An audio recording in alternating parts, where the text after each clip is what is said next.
aty që ndodhte realisht mi që ishte që kishin shpërthyer mesazhet brenda grupeve të WhatsAppit dhe të Viber të Lidhjes Demokratike të Kosovës, ku fillimisht ishte Shkëmbana, i tashmë në kryetari i Prishtinës, që kishte akuzuar për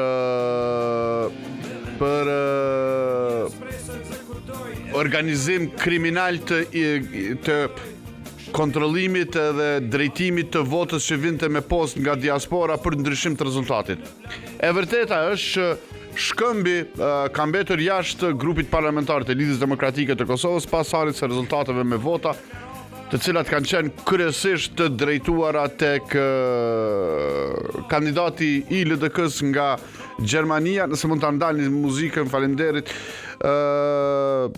Kanë qenë të orientuara kryesisht tek djali i Sali Çekajt,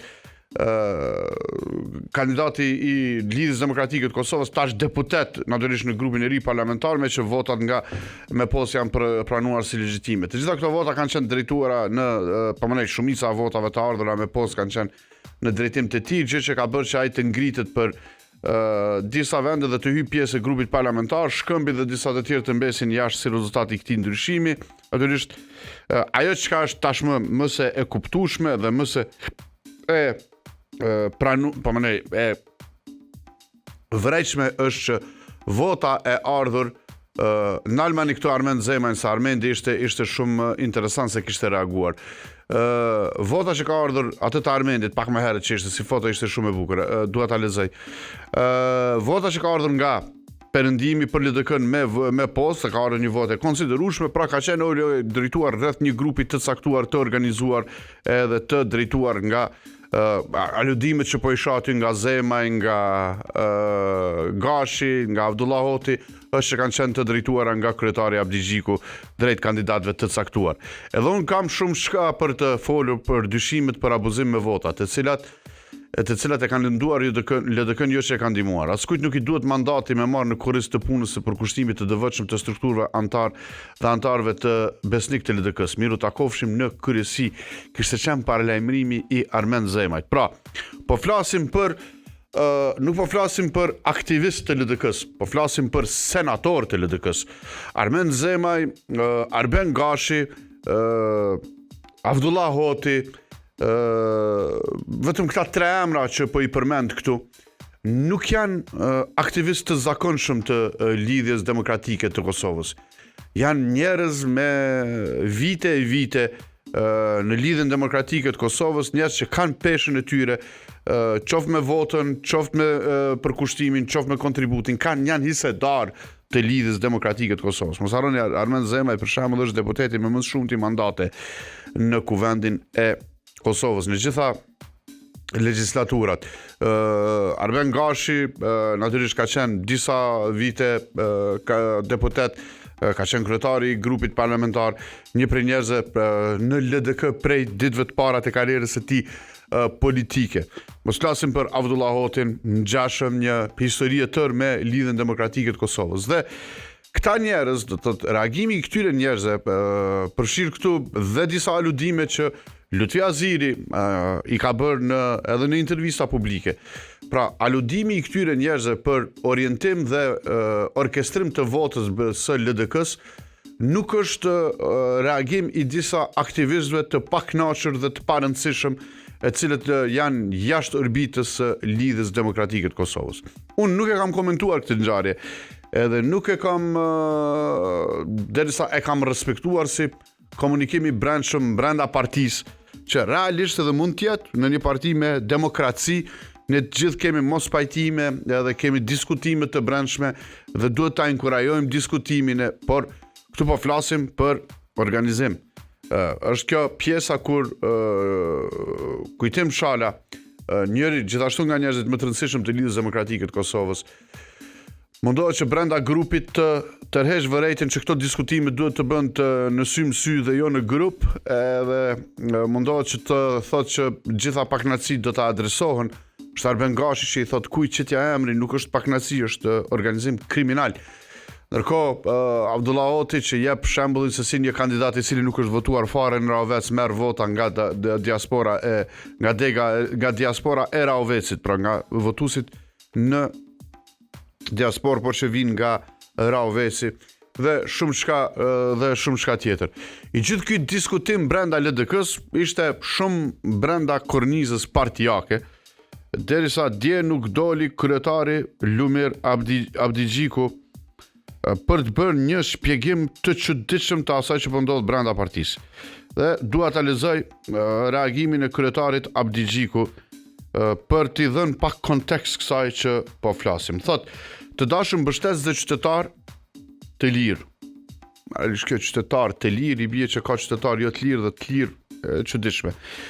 Sulmet e sinkronizuara ndaj LDK-s të nisura që nga përfundimi i zgjedhjeve nuk janë as të rastishme dhe as të paqëllimshme. Ato rikulmuan edhe sonte në sinkron. Janë sulme që për target pshtym kanë merreni me mend partinë e vendit tretë. Ne sërish për të satën herë nga vendi i tretë, siç na kujtojnë këta si të parëndësishëm, jemi fajtorët kryesor për secilin gjë në këtë vend. Në këto sulme të përmendura në sinkron janë bërë bashkë kundërshtar të rinjët vjetër të lidhjes dhe të gjithë ata që ndjejnë se kanë humbur hapin me hapin e madhe që në LDK ka ndodh, po ndodh dhe do të ndodh. Nga njëra anë, nga njëra palë na thuhet se jemi të kapur nga bizneset oligarke, prandaj s'kemi nga t'ja mbajmë. Ngani pse ja që po ja mbajmë. Për veten dhe gjithë ata mbështetës tanë, zëri i tyre është i vetmi që sot na drejton. Nga ana tjetër, nga pala tjetër na thuhet se jemi shërptor të pushtetit, prandaj dhe po i lëm të qeverisin. Ani pse, mirë, dua ta kaloj këtë pjesën kur Abdigjiku arsyetohet për mos hyrje në qeveri, që është e çuditshme.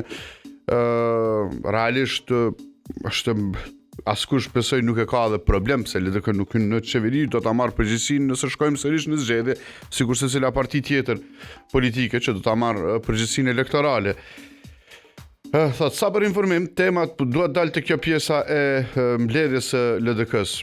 Më nxini pamjet e tjera se nuk duket bukur kjo. Faleminderit. Sa për informim, thot, temat e brendshme janë diskutuar tashmë në kryesi. LDK i beson institucioneve tona në çdo drejtim dhe në këtë drejtim ne nuk bëjmë as prokurorinë as gjyqësinë. LDK i ka besuar institucioneve tona dhe kur ka fituar në 3 nivele betejën në tentim anulimit të votave tona me partinë pushtet. 3 fitore në 3 nivele.